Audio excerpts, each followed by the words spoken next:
1.29 Experimental came out a couple of weeks ago, and I have to say, so far it feels like more of a dress up update with fixes than it does actually feel like I'm getting any good content. Yeah, there's a lot of bug fixes, which is great. We always want to see stuff getting fixed, especially because stuff breaks all the time. That's fine. That's great. Any game does that. But yeah, most of the new stuff we got is all cosmetics, which there's some cool cosmetic stuff, some cool things to see, but not really a lot of new content in general, even on the cosmetic side. But yeah, they introduced the pilot jacket and a winter military coat. We got a military sweater, military winter boots, and we also had a heavy labor jacket. And all of these have really good insulations. They are nice. Definitely feels more catered to, going into frostline expansion and that kind of stuff, or even just being able to feel more comfortable during the Shanaris nights. I like the looks of the winter military coat too. That was my favorite of the ones I tried. I didn't try the pilot jacket, so maybe I would prefer that one a little bit more. But I definitely liked the sleek look of the winter military coat. Yeah, and I think that the military sweater, then the pilot jacket, and those were the ones came in different colors. But I believe the winter military coat, the heavy labor jacket, The sweater was a weird one for me because I tried it on Sakal, and it was not warm enough for Sakal at all. It might be warm enough for the other maps, but it was not cutting it on Sakal. that is definitely a good point. But I know who made this, and he is an amazing person. It's Windstride. He finally got the fact he can get his sweaters in, and I'm really excited to just have them in. Even if they're a little bit just cosmetic, it's still nice to see them. Don't get me started on the new backpack. It's cool. It looks good. You get a couple of extra camo options, but other than that, it's the same as what the Alice backpack. Yeah, same size, same attachments. There are no defining features for this backpack that would make me even choose it over the Alice bag. Why did they give us a backpack that has the same amount of inventory space? And they didn't even like make it where like it's maybe a longer inventory space to like to the right. It's the same exact grid format and everything. And I would have just liked to see maybe a little bit more of a reason to pick this thing up because there is none. We were looking at it at the same time, and we went through the whole list. We went through how the inventory space is structured, how many spaces there are, what attachments you can have, and like you said, those were all the same. uh, I noticed, like I said a second ago, we have a few different color options versus the two, but even that's really like cosmetically, honestly, the biggest difference as well. Because one of the things you asked me while we were looking at it was, what's the profile like? Is it taller? Is it wider? Does it stick out farther?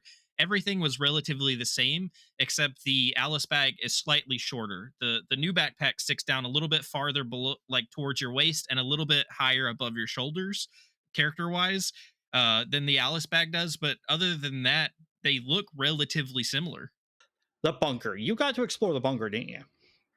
Yes, I've never been into the bunker in DayZ already, so it was all a full new experience to me to explore with the expansions. I spent a really long time looking for this thing before I decided to go look it up and find out where it was.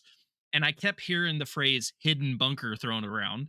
So I'm thinking it's going to be hidden somewhere. No, it's you just drive to one of the military bases and it's just right there for you to enter easily. I don't see what all the hoopla is about it. It might make a cool base, I guess. I think over the whole hoopla about it is it does have higher military gear spawning inside of it.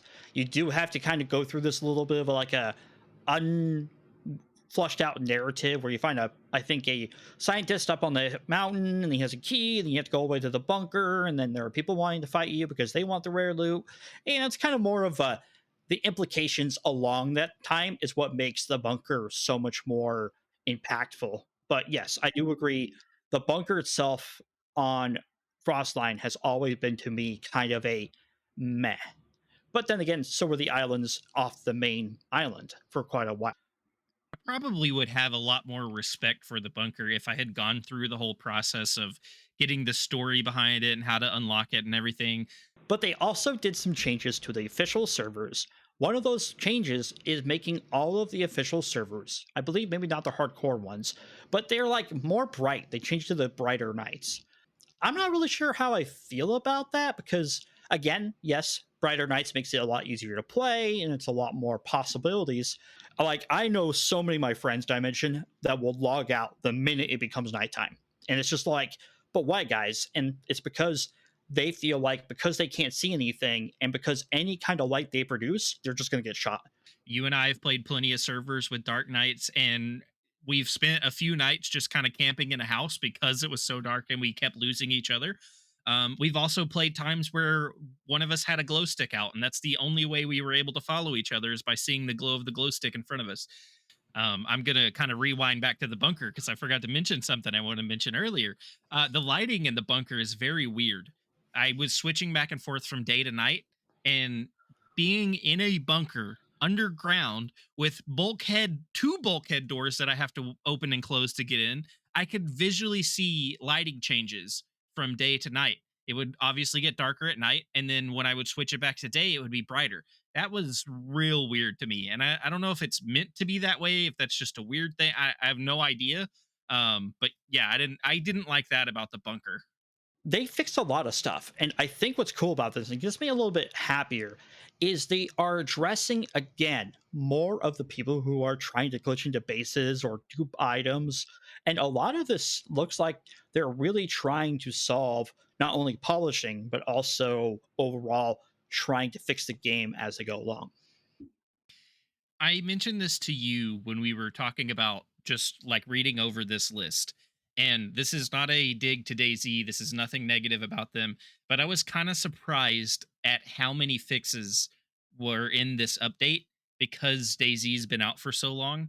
It's good to see how much they're changing and fixing and adjusting and trying to make the game better. But I was very surprised with the amount.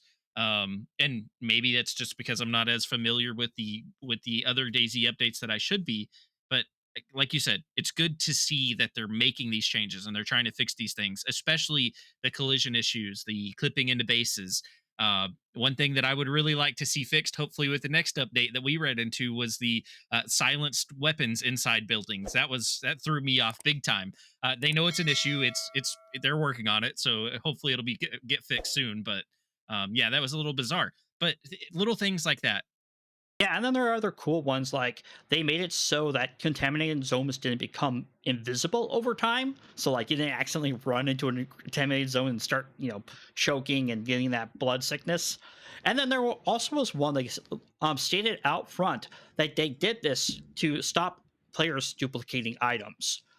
And I find that really cool because there's quality of life here. There are polishing fixes, but there are also critical and vital fixes that they're going to try to implement.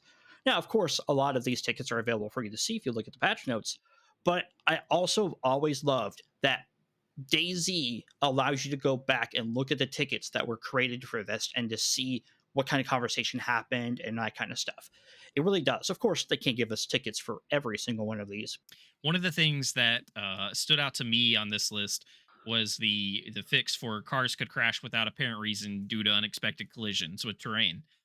I I through using the diag tools, I got to drive my first couple of vehicles in DayZ. Um, it's definitely a learning curve, but I'm glad I didn't have to deal with that bug on top of me driving vehicles around the map for the first time. Because you were watching me, I was already having trouble driving that Hummer around and crashing into trees and getting stuck on hills. I ended up having to chop a tree down just so I could get out of the Hummer at one point. So yeah, it's good to see that they're fixing the collision issues so that I can have natural collision issues instead of random invisible ones. The I think fix of cars could crash even on roads and launch players into near death situations. That has like some like nostalgia coming back for me, right? Because we used to laugh. If you hit literally a bump in the road the wrong way and the server didn't register you, you'd be flying up in the air like you're going to Hogwarts with you know like it was just so crazy.